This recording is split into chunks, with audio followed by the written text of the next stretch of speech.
खुदावन यसू मसीह दे जलाली ते बाबरकत नाम विच तुहानूं सारिआं नूं सलाम।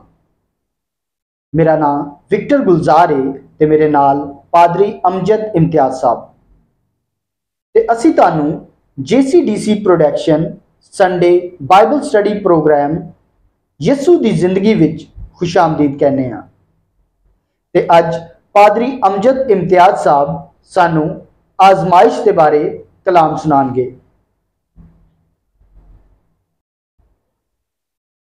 सानू खुदा तो उम्मीद है कि तुहानू खुदा दा एक कलाम पसंद आएगा ते जिन्नी देर कलाम होवे साडे नाल रहा जे।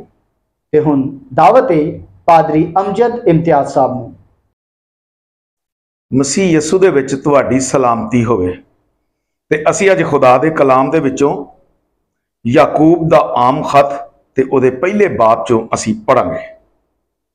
खुदा दे कलाम च लिखिआ है, मेरे भराओ, जदों तुसीं कई तरह दीआं अजमैशां विच पवो, ਇਹ जान के बड़ी खुशी की गल समझना भई तुहाडे ईमान की अजमैश सबर पैदा करदी है ते सबर नूं अपना पूरा असर करन दिओ तां जो तुसीं पूरे ते कामिल हो जाओ ते तुहाडे विच किसी गल दा घाटा ना रवे।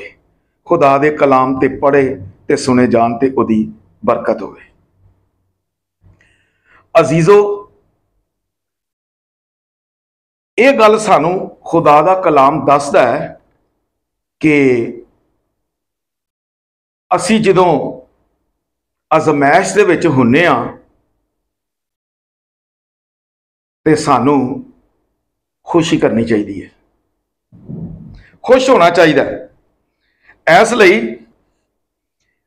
कि हुण साडे अजमैश दे विच जान दे नाल सानू सबर मिलेगा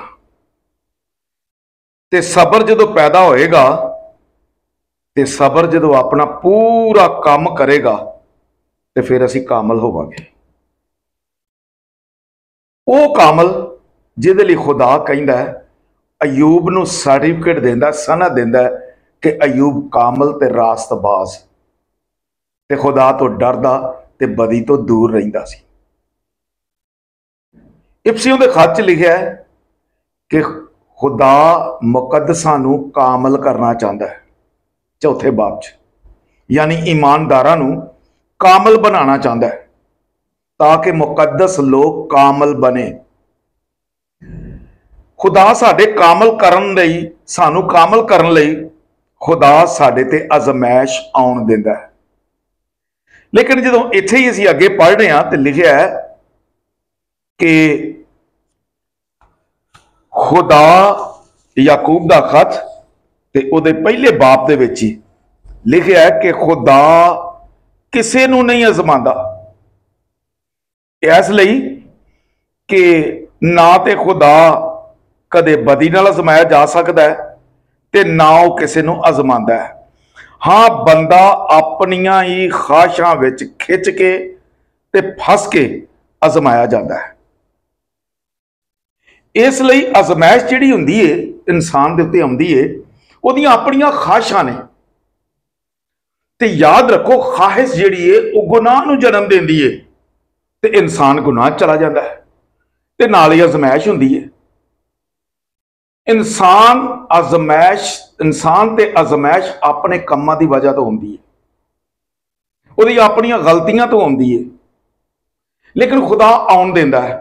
लेकिन उहदे संभलन दा मौका हुंदा है कि खुदा इंसान नूं इस अजमैश चों कड्ढण दी कुवत भी दिंदा है।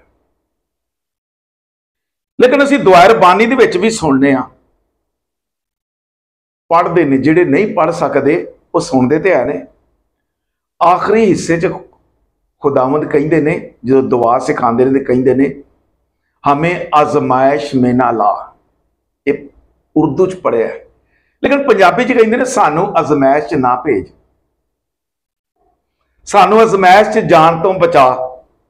जरूरी है कि इंसान अच्छा है कि आजमाइश च ना जाए, ते जे कोई आजमाइश दे विच चला जाए तो फिर खुशी की गल समझो कि तुहाडी तरक्की होण रही है, तुहाडी तरक्की होण रही है। खुदा एक जगह तुहानू बैठिया नहीं रहन देना चाहता, खुदा तुहाडी प्रमोशन करना चाहता है। जिस तरह मां अपने बच्चे नू खड़िया होना सिखाती है, कदी मंजी ना खड़ा कर दी है, कदी किसी चीज दे नाल कुर्सी ना खड़ा कर दी है, काहदे लई कि मेरा बच्चा खड़ा होना सीखे, इहदियां लत्तां चलन, ये अगे वधे, तरक्की करे।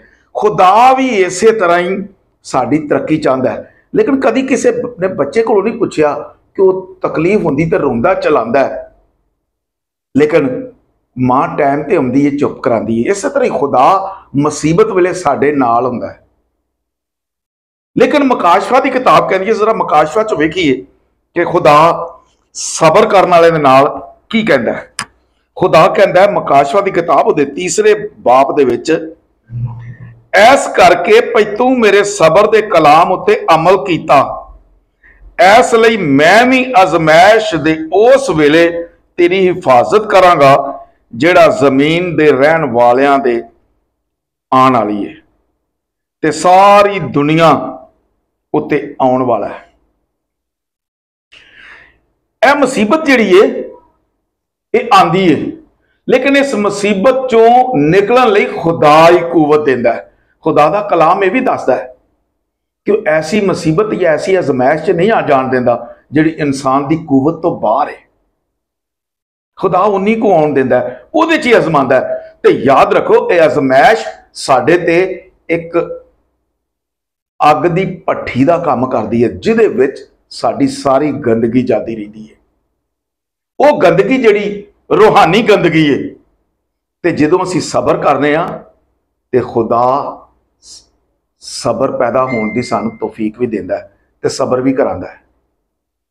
ते जदों सबर करने आ ते फिर खुदा कहंदा है कि तू मेरे कलाम ते अमल कीता है ते सबर कीता है। हुण अजमैश किस तरह आउंदी है, किहदे तरीके, मैं कदों तरीके नाल दसांगे, फिर असीं इस प्रोग्राम नू जारी रखांगे, अगे भी सीख सकांगे। असीं वेखने आ कि यसु मसीह ने फरमाया कि तेरी एक गल ते कोई थप्पड़ मारदा है ते दूजा भी उहदे अल फेर दे, यानी बर्दाश्त करनी है, सबर करना है। ये अजमैश है साडी। असीं खुदा दे कलाम ते पूरा उतरने या नहीं, लेकिन कई लड़ाइयां झगड़े करना शुरू कर देते हैं। तू शेर है तो मैं सवा शेर हाँ, उन्हां च बर्दाश्त नहीं दी, वो सबर नहीं करते। सबर नूं अपना पूरा काम करन दवो, अजमैश दे विच सबर करो। ते एक ये भी दसना चाहना कि अजमैश दे वेले सर झुका के रखो। जदों असीं चढ़ाई चढ़ने ना, बुलंदी ते जाना चाहते हैं, सीढ़ियां चढ़ने या पहाड़ की चढ़ाई चढ़ना चाहते हैं, तो साडा सिर झुकिया हुंदा है, असीं कदी इधर उधर वेख नहीं सकते, या साडियां नज़रां पिछे नहीं हुंदियां, बल्कि झुकियां होईयां नज़रां नाल चढ़ने जदों, तो फिर थकदे नहीं हैगे। ते जे असीं इधर उधर ध्यान करने तो फिर थकने भी तो डिग भी सकने। इसलिए चढ़ाई चढ़द्या जरूरी है कि असी नज़रां थले रखीए। तो यशवा नूं भी खुदा कहंदा है तू दाएं या बाएं ना मुड़ना, बल्कि सीधा इस कलाम ते अमल करना शरीयत दी किताब ते, ताकि तेनू खूब कामयाबी होवे। इसलिए मैं सारे भरावां नूं कहना वा, भैणां नूं भी कहना वा कि गौर ना सुन लो, अजमैश दे विच सबर करो, मुसीबत च सबर करो, तो उन्होंने अपना पूरा काम करन दो, ताकि खुदा तुहानू बरकतां दे सके। आमीन।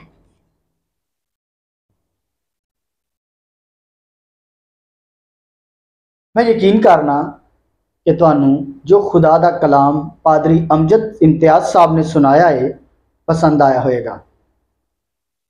ते हुण असीं तुहानू ये कहने आ कि इस कलाम नू दूजियां तक भी पहुँचाओ ते उन्हां नू भी दसो, ताकि दूजियां नू भी फायदा हासिल होवे। अगर तुसीं सानू ईमेल करोगे तो असीं तुहानू यसू दी जिंदगी दी कापी घल्लांगे। साडे कोल उर्दू, पंजाबी, सिंधी जुबानां दे विच कापियां मौजूद ने। ते साडा ईमेल है jcdcpk@gmail.com। इस कलाम नू दूजियां तक पहुँचाने लई सानू तुहाडी माली ਤੇ ਇਖਲਾਕੀ ਮਦਦ ਦੀ ਵੀ ਲੋੜ ਹੋਏਗੀ। ਇੱਕ ਵਾਰੀ ਫੇਰ ਯਸੂ ਦੀ ਜ਼ਿੰਦਗੀ ਨੂੰ ਸੁਣਨ ਲਈ ਸ਼ੁਕਰੀਆ। ਮੇਰਾ ਨਾਮ ਵਿਕਟਰ ਗੁਲਜ਼ਾਰ ਹੈ ਤੇ ਅਸੀਂ ਉਮੀਦ ਕਰਨੇ ਆ ਕਿ ਤੁਸੀਂ ਸਾਡੇ ਨਾਲ ਛੇਤੀ ਰਾਬਤਾ ਕਰੋਗੇ। ਖੁਦਾਵੰਦ ਤੁਹਾਨੂੰ ਬਰਕਤ ਦੇ।